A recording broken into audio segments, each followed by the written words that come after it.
नमस्कार प्रिय साथियों। आज हम एक अति महत्वपूर्ण विषय को लेकर आपके सामने उपस्थित हुए हैं। इस संसार में प्रत्येक व्यक्ति एक सुखमय जीवन की कामना करता है और स्वस्थ रहने की कामना करता है। लड़ाई झगड़े, टेंशनबाजी, कोर्ट कचहरी, मुकदमे, पुलिस केस, घर में तनाव, इन सब चीजों से फ्री रहने की कोशिश करता है। अब ये अपने हाथ में सब कुछ नहीं होता, क्योंकि अक्सर मैं अपने सभी वीडियो में कहता हूं कि जो हमारे पूर्व जन्म के कर्म हैं उन्हीं के अनुरूप हमें जन्म और किस किस पोजीशन में हमारे कौन कौन से प्लैनेट बैठे हैं, ये उसी के अनुरूप सब कुछ सेटल होता है। जहां हम आज जिस विषय पे इस क्लिपिंग में बात करने के लिए उपस्थित हुए हैं, वो एक महत्वपूर्ण विषय है कि हमारी जन्म कुंडली में मंगल की क्या पोजीशन है। अब मंगल इसलिए क्योंकि प्रत्येक व्यक्ति का ज्योतिष करने का अलग अलग तरीका है और नॉर्मली लोग शनि महाराज से ज्यादा डरते हैं। उसके बाद राहु केतु हैं।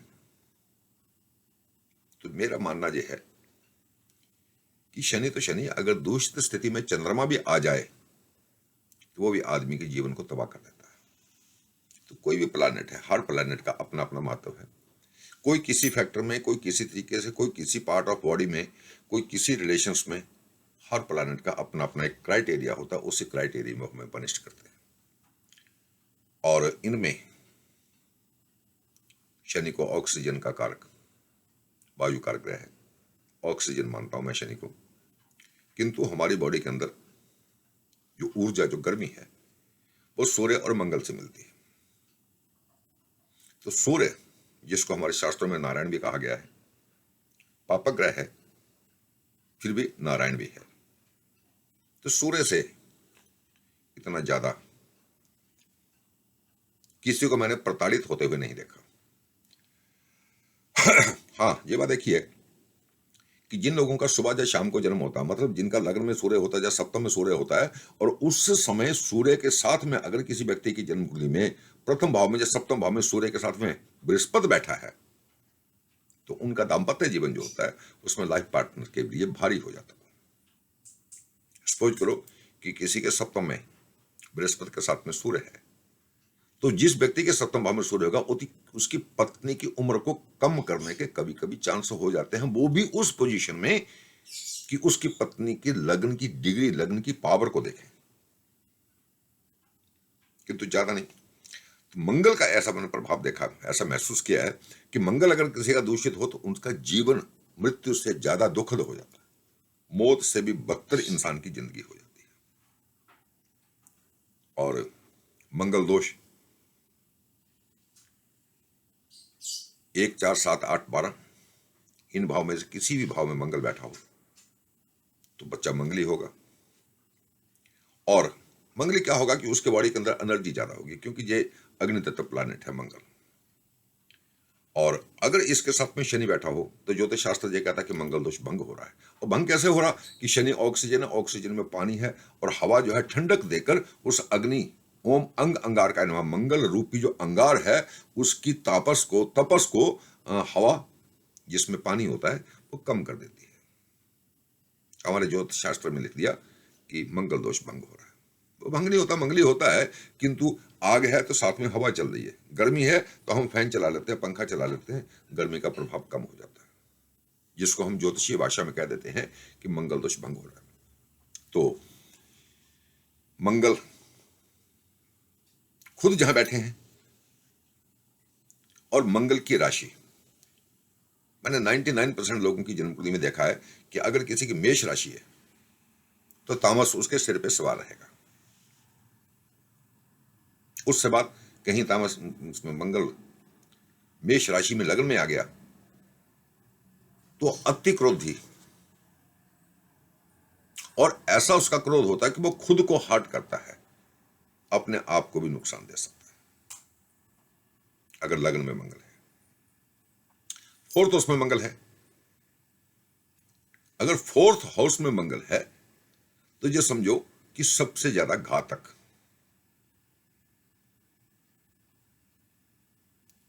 सुख का भाव, फोर्थ हाउस, माता का भाव, फोर्थ हाउस। तो चौथे घर में मंगल आने के बाद, मंगल की 4, 7, 8 पे दृष्टि होती है, तो चौथे घर में जहां मंगल बैठकर सुख से उस व्यक्ति को वंचित कर रहे हैं, तो 4, 5, 6, 7 फोर्थ दृष्टि उसकी, चौथी दृष्टि उसकी सप्तम भाव पे आ गई और सप्तम भाव को बिगाड़ेंगे। सप्तम भाव को बिगाड़ने का मतलब क्या है कि पति पत्नी के अंदर एक दुनियादारी के नाते एक रिश्ता निभता है, किंतु जिस तरीके से सामंजस्य होना चाहिए इस तरीके का नहीं हो पाता। फिर 4, 5, 6, 7, 8, 9, 10 और 11 फोर्थ हाउस में बैठकर मंगल सप्तम भाव को, दसम भाव को और एकादश भाव को देखता है। तो दसम भाव और एकादश भाव इस पे ज्यादा प्रभाव नहीं गिना जाता मंगल का, क्योंकि एकादश पे किसी भी भाव ग्रह की दृष्टि पड़ रही हो या एकादश में कोई भी ग्रह हो, सदा अच्छा ही फल देता है। Tenth house related government sector से उस व्यक्ति के जीवन में उसको यूज करने वाला पैसा जरूर मिलेगा, किंतु फोर्थ हाउस में बैठकर उसने सेवंथ को डिस्टर्ब कर दिया, फोर्थ को डिस्टर्ब कर दिया। इसी तरीके से लग्न में बैठकर 4, 7, 8, तो लग्न से फोर्थ दृष्टि आ गई इसकी फोर्थ हाउस में, सेवंथ दृष्टि इसके 7 भाव में और 8वीं दृष्टि आ गई अष्टम भाव में। तो लग्न में मंगल अगर बैठा किसी के तो वो अपने आप के लिए नुकसानदायक। चौथे घर में बैठा है तो सुख से वंचित और दाम्पत्य जीवन में कमी। सप्तम भाव में बैठा है तो सप्तम भाव को क्रोधी बनाएगा। सप्तम मेष, सप्तम भाव का जो रिलेशनशिप में पति आता है या पत्नी आती है तो उनको क्रोधी बनाएगा, गुस्सा। तो 7, 8, 9, 10 टेंथ हाउस पे दृष्टि आ गई। गवर्नमेंट सेक्टर से जॉब हो सकता है उनका, बिल्डिंग कंस्ट्रक्शन का, बिल्डर्स का काम हो सकता है। उससे बाद सप्तम से लग्न पे पूरी दृष्टि आ गई और एकादश पे पूरी, अपने द्वादश पे पूरी दृष्टि आ गई। तो सप्तम भाव जो है इसमें अगर किसी का मंगल है तो पति है तो पत्नी और पत्नी है तो पति उनकी जन्म कुंडली में उनकी लग्न की डिग्री, लग्न की पोजीशन, लग्नेश की डिग्री, लग्नेश की पोजीशन, अगर मंगल से ज्यादा उनकी लगन प्रबल है, मंगल से ज्यादा उसका लग्नेश प्रबल है, तो उसकी जान बच जाएगी।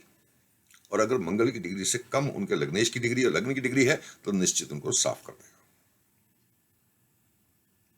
और सबसे ज्यादा मैंने मंगल का दूषित प्रभाव, क्योंकि 9th हाउस में होता है, तो 9th हाउस में मंगल वालों को भी मैंने ऐसा देखा कि उनको रात को कंफर्टेबल नींद नहीं आती, क्योंकि 9th हाउस में बैठकर 12th को पूरी दृष्टि देखता है।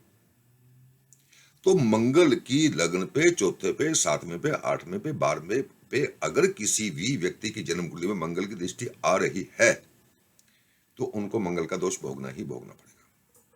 और सबसे ज्यादा मैंने अपने जीवन में जो अनुभव किया है, जो मैंने एक्सपेरिमेंट किए हैं, और एक्सपेरिमेंट क्योंकि मैंने ग्रंथों से ज्यादा मैंने एक्सपेरिमेंट करके एस्ट्रोलॉजी की है, तो 12th हाउस में जिन लोगों के मंगल है उनकी सबसे बड़ी पहचान ये देखिए कि वो दिन भर पति पत्नी घूमते रहेंगे, दिन भर वो आराम से रिलैक्स में महसूस करेंगे। जब आपका बेड पे लेटने का टाइम आएगा तो उनमें से किसी न किसी के मुंह से अहंकार की, गुस्से की कोई न कोई ऐसी बात निकल जाएगी जिसके कारण एक इधर को मुंह करके सो जाएगा, एक इधर को मुंह करके सो जाएगा। सहवास सुख का भाव भी 12th भाव है। पति पत्नी के आपसी संबंधों का भाव जो है वो 12th भाव है। और 12th हाउस में किसी का नीच का मंगल है तो वहां गन से शूट करना, चक्कू छुरी और आग, ये 3 चीजें कारक बनती। मैं जब इंडिया में था, गाजियाबाद जेल नहीं होती थी, तो स्पेशल मेरठ अब्दुल्लापुर जेलर से परमिशन लेकर उनके जेलर के रूप में 8-10 लोगों को बुलाकर उनकी डेट ऑफ बर्थ ली, जो अपनी पत्नी का मर्डर करके, जब पत्नी को गोली मारकर, जब पत्नी को आग लगाकर फूंक कर जेल काट रहे थे। उसके बाद दिल्ली तिहाड़ में भी जो अपनी पत्नियों के साथ इस तरीके के कुकित्र करके जेल काट रहे थे, उनकी जन्म कुंडलियां भी मैंने डेट ऑफ बर्थ कलेक्ट करी, जिन लोगों की मिल सकती थी उनकी date of birth time collect करके, और लगभग 100 जन्म कुंडलियों के ऊपर मैंने एक्सपेरिमेंट किया और ये महसूस किया कि 12th हाउस में जिनका मंगल है उनका लड़ाई झगड़ा पति पत्नी से होना ही है, मन मुटाव तो रहना ही है। किंतु अगर कहीं प्रबल मंगल या नीच का मंगल 12th हाउस में आ गया तो इस तरीके के परेशानियां और दुष्कर्म उनके जीवन में जुड़े रहते हैं, जिनके कारण अति दारुण दुख उनको सहन करना पड़ता है। तो खाली शनि ही नहीं, राहु केतु ही नहीं, कोई भी ग्रह अगर कहीं दूषित स्थिति में है।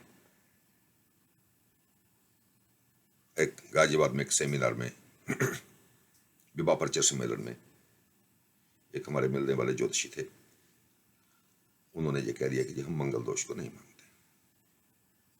तो हमने उन्हें समझाया, 10-20 लोगों 50 लोगों के बीच में बैठाकर समझाया कि देखिए, आप तर्क दे रहे हैं कि हमारे शास्त्रों में मंगल दोष को ज्यादा इंपॉर्टेंस नहीं दी गई। तो मैंने कहा ठीक है, हम मानते हैं कि शास्त्रों में मंगल को ज्यादा इंपॉर्टेंस नहीं दी गई, किंतु according to time and affairs, changing the system of nature, time के हिसाब से, जगह के हिसाब से, समय और स्थान के हिसाब से, परिस्थितियों के हिसाब से हर चीजें बदल जाती हैं। जिस समय हमारे ज्योतिषीय ग्रंथों की रचना हुई, जिस समय जो ज्योतिषीय ग्रंथ लिखे गए, उस समय सामाजिक ताना बाना बड़ा प्रेम पूर्वक सम्मान सेटल था। मतलब सीधी सी बात कि आज से 10-20-50 साल पहले अगर बच्चे बच्ची की शादी होती है तो आपस में उसकी अंडरस्टैंडिंग नहीं भी हो रही, वो सेक्सुअल लाइफ में एक दूसरे से सेटिस्फाइड नहीं भी है, फिर भी वो अपने माँ बाप की, अपने खानदान की, अपने परिवार की इज्जत के कारण चुपचाप जिंदगी काट लेते थे। अनसेटिस्फाइड रहकर भी जिंदगी काट लेते थे, इसलिए कि उनके माँ बाप की इज्जत जुड़ी हुई होती थी। किंतु आज की पोजीशन यह है कि आज बच्चों के अंदर पेशेंस नहीं है बिल्कुल भी। आज बच्चों के अंदर बिल्कुल भी इस चीज को सहन करने की शक्ति नहीं है कि अगर पति पत्नी का दोनों को सेक्सुअल रिलेशन 1-2-4 बार डिस्टर्ब हो गए तो इंडिया में तो 498 का मुकदमा कायम हो जाता है और माँ बाप, सास ससुर, नंद जेठ सभी जेल चले जाते हैं और लड़की की तरफ से जो था दहेज मांग रहे थे। और जहां अमेरिका में ज्यादा नहीं पूछता, वो तो उससे 10 लाख कहते हैं वी वांट डिवोर्स। जहां भी मैंने बहुत जबरदस्त एक्सपेरिमेंट किया इस बात पर कि क्योंकि जहां तो कोई मुश्किल है ही नहीं है डिवोर्स, इंडिया में तो फिर भी थोड़ा सा मुश्किल है, जहां डिवोर्स मुश्किल नहीं है, तो जहां बहुत ज्यादा डिवोर्स के हैं, 99.9% मैंने जिन लोगों के डिवोर्स देखे हैं उनका ये देखा कि 12th हाउस पे मंगल का दखल मिला। तो अकॉर्डिंग टू माय ओपिनियन, मेरा ये मानना है कि प्रत्येक ग्रह अगर वो दूषित स्थिति में है तो अपना प्रभाव दिखाएगा, और अगर कोई ग्रह अपना प्रभाव दिखाता है तो उसके उपाय के साथ साथ में काउंसलिंग, मैं जहां काउंसलिंग करता हूं अधिकतर, क्योंकि उपाय जहां पॉसिबल नहीं है, काउंसलिंग, क्योंकि एक आदमी को पता है कि मुझे सिर दर्द होनी है तो वो अपने आप को मेंटेन कर देता है कि मुझे कल को सिर दर्द होनी है, तो वो अपने दिमाग को शटल कर लेता है कि यार हाँ 2-4 घंटे सिर दर्द होनी है, मुझे सहन करना है। और अचानक बिना बताए उसको सिर दर्द हो जाए तो वो घबरा जाता है कि यार सिर दर्द क्यों हुई। तो काउंसलिंग इज बेटर वे, मैं ये मानता हूं काउंसलिंग जो है सबसे बढ़िया है। तो काउंसलिंग करके जिन लोगों की जन्म कुंडली में मंगल दोष हो उनको बाय काउंसलिंग उनको समझाया जाएगा। फॉर एग्जाम्पल 12th हाउस में मंगल है तो इस साइड की हमारी नस, ये जो मेन शिरा होती है, जो मेन नस होती है, ये अकड़ जाएगी, खड़ी हो जाएगी। और जब खड़ी हो जाएगी तो आदमी झगड़ा करेगा, झगड़े में उसे ये नहीं पता रहेगा कि सामने है बाप, जब माँ, जब पति, जब सास ससुर कौन है, वो सबको एक ही रास्ते से, एक ही लैंग्वेज में XYZ कर देता है। उसको पता ही नहीं होता कि मैं क्या बोल रहा हूं, वो बोलता चला जाता है, कुछ भी कर देता, आक्रोश में आकर, गुस्से में आकर कुछ भी कर देता है, उसे पता ही नहीं होता कि मैं क्या कर रहा हूं, उसका अंजाम क्या होगा, उसका रिजल्ट क्या होगा, वो उससे सोचने की उसके अंदर क्षमता नहीं रहती। तो हम बाई काउंसलिंग ये कहते हैं कि अगर आपके साथ ऐसी स्थिति हो तो आप, अगर संभव हो तो सुखासन पर बैठकर और कान, आंखें और ओम शुरू बोलना करके और मुंह भी बंद कर दो, नाक से आवाज आए ओम का उच्चारण करें दीर्घ स्वर में, और कम से कम 5 मिनट तक करें। तो मैंने एक्सपेरिमेंट करवाया लोगों को। नसखड़ी होगी, गुस्सा आया, गुस्से में तामस में आकर उसने ये नहीं, उसको पता चल रहा कि मैं क्या बोलना है, क्या करना है, तो हमने उसको 5 मिनट बैठकर ओम का उच्चारण करवाया, नॉर्मल हो गया। It's the fact of counselling. तो सभी ग्रह सही हैं और तब तक सही हैं जब तक वो अच्छी पोजीशन में है। और कोई भी प्लैनेट, चाहे वो गोचरगत और चाहे वो बाई बर्थ, अगर गलत पोजीशन में, गलत राशि में आता है तो हमें उसका साइड इफेक्ट भोगना पड़ता है। और किसी भी तरीके का अगर किसी भी व्यक्ति के जीवन में ऐसा कोई आभास हो उसे कि ऐसा कुछ हो रहा है या हो सकता है, तो उसको किसी अच्छे जानकर विद्वान ज्योतिषी से काउंसलिंग करके अपने जीवन को सुखमय बनाकर कुछ न कुछ करना चाहिए। मैं बाई फोन भी ये फ्री ऑफ कॉस्ट सेवा देता हूँ। कोई भी व्यक्ति कहीं भी बैठा कर मेरे से फोन पर कांटेक्ट करके ये कहता है कि मेरी जन्म कुंडली की ये पोजीशन है, तो यहाँ जप हवन उपाय पॉसिबल नहीं है, तो मैं अधिकतर काउंसलिंग से ही जो कुछ भी कर सकता हूँ वो करता हूँ। और उसके लिए मैं सदैव तैयार रहता हूँ, क्योंकि सेवा भाव सबसे बड़ा भाव है। एक सेवा भाव के नाते में ये सेवा कर रहा हूँ, बाई फोन भी सेवा कर रहा हूँ। और किसी भी व्यक्ति को चाहिए इस तरीके का कुछ काउंसलिंग का हेल्प चाहिए, I will ready to help of that person.